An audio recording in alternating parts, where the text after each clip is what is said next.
Alright my good people, and welcome back again to Anointed Lady TV. Like this now, me don come your screen with breaking news. I don't come back again with another legit intel on the things and things where they go on for inside with nation Nigeria. I bring you updates concerning wetin dey sup for inside Edo State, and the koko be say the Edo governorship election petition tribunal on Friday wey be the 17th day of January for inside this year 2025, they don admit into evidence all the documentary evidence wey the Edo State People's Democratic Party governorship candidate to be Dr. Asuen Ighodalo bin tender in support of his petition as they challenge the Independent National Electoral Commission with INEC their declaration of Senator Monday Okpebholo as governor of Edo State. You know say before now the People's Democratic Party don dey buga, they don dey beat their chest say they get all the evidence wey they need to prove say mago dey the governorship election wey happen for inside the month of November for inside the year 2024 for inside Edo State wey come make INEC come go declare the APC candidate wey be Monday Okpebholo as winner of the election.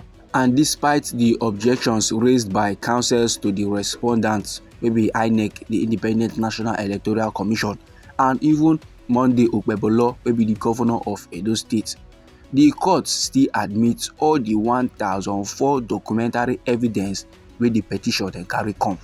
And this petition now of Oga Asuen Ighodalo, they mark am EPT/ED/GOV/02/2024. And this documentary evidence wey Oga Asuen Ighodalo carry come wey the court just admit so, dey include certified true copies of INEC declaration of results forms EC88-E and the local government area summary of results wey dem used for the conduct of the September 21st, 2024 governorship election for inside Edo State. Then moving the application for the admission of the evidence, the lead counsel to the petitioner wey be Ken Mosiah, he come dey yarn say the verification of the over 1004 documentary evidence has been duly done in the presence of the lawyers of the parties and the registrar, and therefore tender them accordingly. But however, my good people, in reaction to this level, so the counsel to the first respondent to be Kanu Agabi, plus the counsel to the second respondent to be Onyechi Ikpezu, and the counsel to the third respondent to be VC Dewigwe, they can't object. All of them begin the hala objection to the tendering of the documents, but the court no listing. The court still admits the evidence in favor of the petitioners. So with these developments, with how things now they play out for inside court, the coast now don't dey clear for the petitioners to proceed to lead oral evidence in support of their case. So this my good people, now the things and things will play out for inside the Edo governorship election petition tribunal on Friday, maybe the 17th day of January for inside this year 2025. Now even as everything now don't happen like this, things are going well for the petitioners, especially the governorship candidate of the People's Democratic Party for inside Edo State, and I'm talking about the one and only Asuen Ighodalo. Some countrymen now wey sabi dey see the yarn say omo, this court case fit still get as e wan be o. Last fit see am say na the All Progressive Congress now go come out victorious, because this no be the first time they carry election matter they go court, and by the look of things, it no go be the last time. And no be lie, my good people. You know, so I've been giving report some time ago when the former president of this our green country, maybe Goodluck Ebele Jonathan, will come outside the yarn. Say with the way things they go on for our judiciary system, it no make sense at all. If you go court now, if you go check out the cases where they for court their hand, you go see and say now election matter now just full am. Election matter just full their table, and the rulings with some kind judge they drop, you know, they in favor of democracy, you know, they in favor of rule of law. It just be as if now anybody will put one or two for inside their pockets, now they go drop ruling in favor of, and those kind of levels normal. It don't make sense at all. And with the history of the matter we don't go court, it is evidence to show say those kind of levels not legit. Now more check out the 2023 presidential election. After Mr. Peter Obi and some countrymen don't holla say they rig the election, no, this and this happen, no, and carry the matter go court. But after after all the jumping up and down, now Bola Ahmed Tinubu now still be our president. But however, I believe say men go don't cross their fingers and they hope for the best dey hope make the Edo governorship election petition tribunal do the right thing.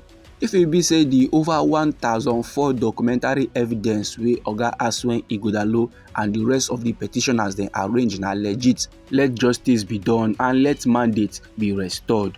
But even as all these levels dey happen, my good people, the governor of Edo State wey be Monday Okpebholo, on Friday wey be the 17th day of January for inside this year 2025, you know say in order the police and other security agencies to go demolish all the houses wey dey linked to the 16 suspected kidnappers wey dem arrest for inside Edo State. Oga Monday Okpebholo dey yarn say the directive for the demolition of the property was an immediate effect. That is, as im drop the order, make dem sharply carry am out. And the directive of the governor dey come shortly after some kidnappers were arrested in Edo Central District. And Oga Monday Okpebholo no match break for there at all.